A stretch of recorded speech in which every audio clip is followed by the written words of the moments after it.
But is that actually true?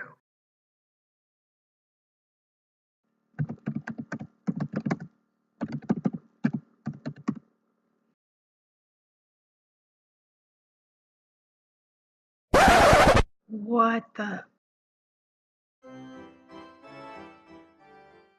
The Atlanta Crackers ran almost through the entire lifespan of the Southern Association, from 1903 through 1961, and also played in the International League from 1962 to 1965 until the Milwaukee Braves relocated to Atlanta. The Crackers then moved to Richmond, Virginia, and changed their name to the Braves. The Atlanta Crackers were one of professional baseball's most successful minor league franchises. From 1901 until 1965, they won 17 league championships, more than any other team in organized baseball except the New York Yankees. Baseball Hall of Fame inductees Luke Appling and Eddie Matthews started their careers with the Crackers, as did players Tommy Aaron, Tim McCarver, and Chuck Tanner, as well as announcers Skip Carey and Ernie Harwell. The Crackers won more league championships than any other Southern Association team.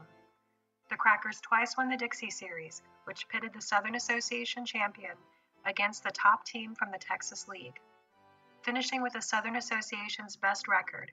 Winning its playoff series to capture the pennant and winning the Dixie Series was a feat called hitting the Southern Association's Grand Slam, which the Crackers did twice in 1938 and 1954, more often than any other team in the league. The team and its ballpark were segregated, but in 1949 the Crackers made history when they played against Jackie Robinson and the Brooklyn Dodgers in a 3-game exhibition series. The final game on April 10, 1949, drew an all-time Ponce de Leon Stadium crowd of more than 25,000. At the time, the Crackers were even owned by the world-famous Coca-Cola bottling company.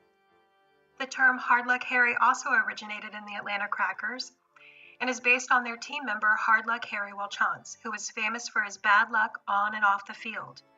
In fact, the Atlanta Crackers, while he was a team member, were the only baseball team in history who were on a train while it was being robbed. It seems like everybody should have heard about this award-winning team. So what's with the secrecy? Why don't we ever hear anything about them? And why did they change their name after all those decades? What happened? Was it the name? No one knows for sure where the team's name came from.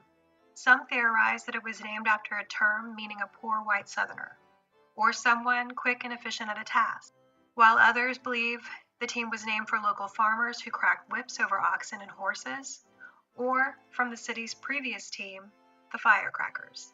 Cracker is a colloquial term among European American people, used especially for poor rural whites in the southern United States. It has also been used indiscriminately and pejoratively at times in history against any person of a European background in America.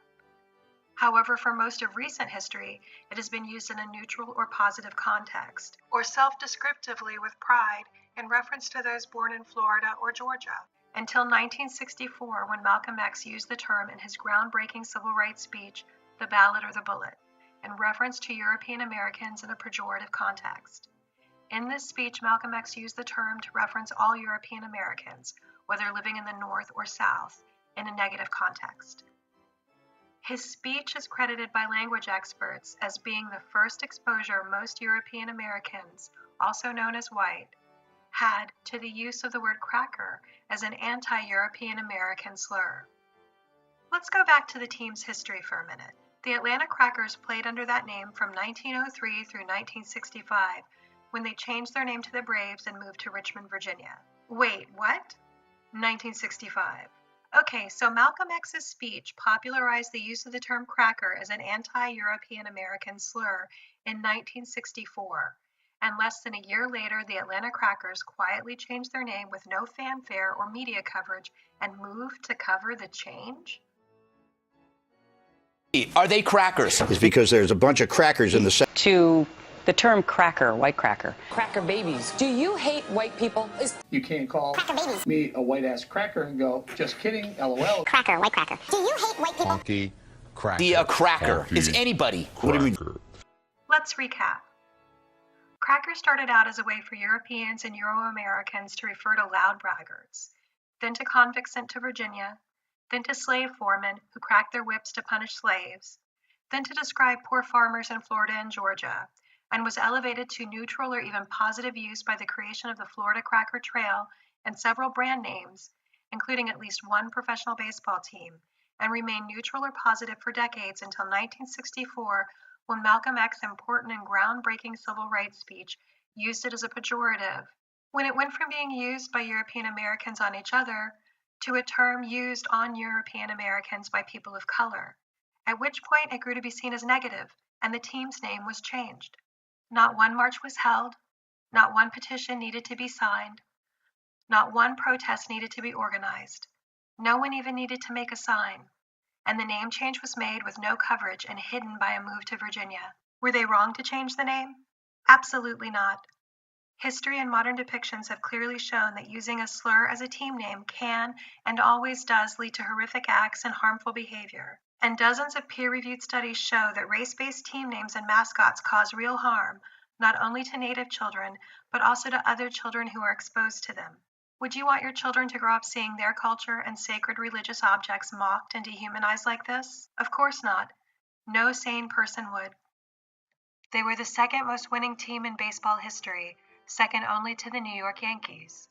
The origin of popular sports figures like Skip Carey, Hard Luck Harry, and Tommy Aaron, and played one of the first integrated sporting events in the Deep South.